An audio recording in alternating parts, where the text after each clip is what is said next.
दोस्तों, आज का video UP assistant professor Hindi जिसमें कहानी विधा जो लगी हुई हैं उस पे कुछ महत्वपूर्ण प्रश्नोत्तरी हैं, जिसमें 3 कहानियों को मैंने एक साथ लिया है। ताई कहानी विश्वंभर शर्मा कौशिक की है, कफन कहानी मुंशी प्रेमचंद की और पत्नी कहानी जैनेन्द्र की।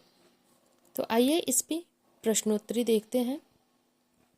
सबसे पहले देखेंगे ताई कहानी का प्रकाशन वर्ष 1913 ईस्वी।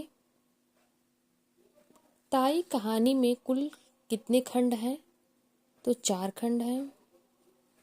ताई कहानी के पात्र बाबू रामजी दास, जिनका उम्र 35 वर्ष है, और रामेश्वरी पत्नी है जो ताई है। कृष्ण दास बाबू रामजी दास के छोटे भाई, उम्र 21 वर्ष, और इनके 2 संतान हैं। मनोहर उम्र 5 वर्ष, चुन्नी उम्र 2 वर्ष। ताई कहानी में धर्मशाला और अनाथालय कौन चलाता है? तो शहर के गिरधारी लाल जी चलाते हैं। ताई कहानी में किन कवियों की सुकृति अमर है? तो सूरदास और तुलसीदास। विश्वंभर शर्मा कौशिक किस परंपरा के कहानीकार हैं? उत्तर होगा प्रेमचंद परंपरा के।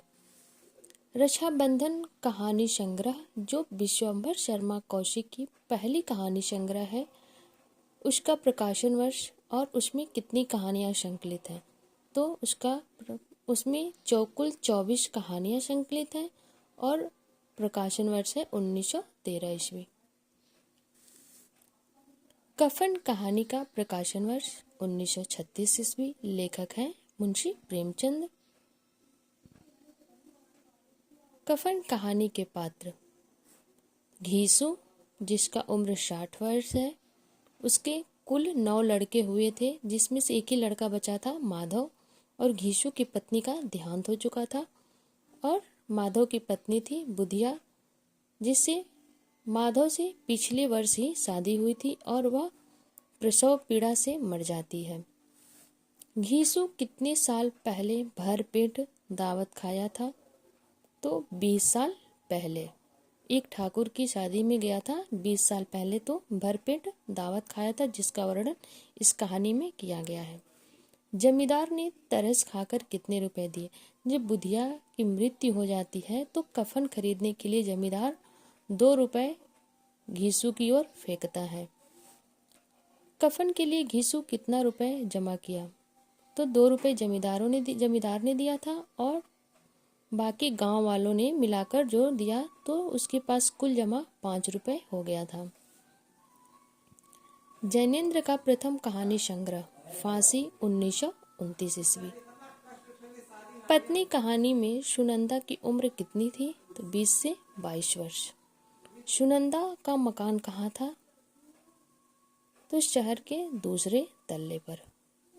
कालिंदी चरण कितने मित्रों के साथ घर पे आया? 3 मित्रों के साथ। सुनंदा के कितने बच्चे थे?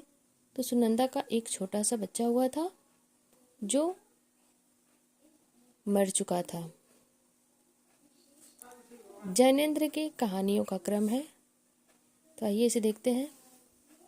फांसी 1929 ईस्वी, वतायन 1930 ईस्वी, नीलम देश की राजकन्या 1933 ईस्वी, एक रात 1934 ईस्वी, 2 चिड़िया 1935 ईस्वी, पाजेब 1942 और जयसंध 1949।